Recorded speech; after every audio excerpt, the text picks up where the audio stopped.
if the nitrogen atom had electronic configuration as 1s7, it would have energy lower than that of normal ground state configuration 1s2, 2s2, 2p3.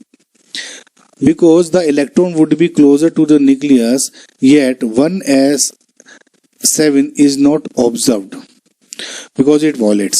देखिए guys, simple ये पूछा है कि हमें ये पता है कि जितना इलेक्ट्रॉन आपका क्लोजर टू द न्यूक्लियस होगा, राइट, उतनी ही उसकी एनर्जी कम होगी। यानी अगर मैं ये E1, E2 एंड E3 मानूं तो जो एनर्जी है वो E1 की सबसे कम 2 और 3, यानी जैसे आप बाहर जाएंगे एनर्जी इंक्रीज होती है, ऑब्वियसली पता है। तो अब मुझे पता है कि जो लोअर द एनर्जी, जितनी कम एनर्जी होगी उतनी ही स्टेबिलिटी ज्यादा होनी चाहिए। तो मैं क्यों नहीं करता कि साथ के साथ इलेक्ट्रॉन इसमें ही भर दूं। समझना आपको? किसने कहा कि जो s ऑर्बिटल है इसमें ही 1 2 3 4 5 6 7 भर दो।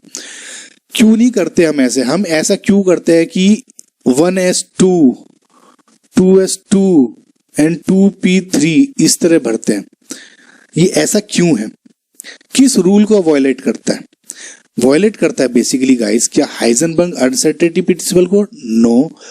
क्या हॉर्न्स रूल को करता है? नहीं। क्या ये पॉली एक्सक्लूजन प्रिंसिपल को करता है? यस। क्योंकि पॉली एक्सक्लूजन प्रिंसिपल ये कहता है गाइस कि कोई भी ऑर्बिटल मोर देन 2 इलेक्ट्रॉन्स को नहीं रख सकता। मैक्सिमम जो इलेक्ट्रॉन्स होंगे किसी ऑर्बिटल में वे 2 इलेक्ट्रॉन होंगे, और that 2 in opposite spins, right. पता है कि एक इलेक्ट्रॉन मेरा सपोज एक्सिस के अराउंड इस तरह घूमेगा और एक इलेक्ट्रॉन एक्सिस के इधर घूमता है, जिसको आप ऐसे ऐसे रिप्रेजेंट करते हैं। सो ये पॉली एक्सक्लूजन प्रिंसिपल है कि एक ऑर्बिटल में, जैसे इन्होंने कहा कि सातों नियम डाल दे, तो ये बेसिकली हमें इस तरह करना पड़ेगा कि एक ऑर्बिटल में 2 इलेक्ट्रॉन आ सकते हैं, right. So correct answer is C.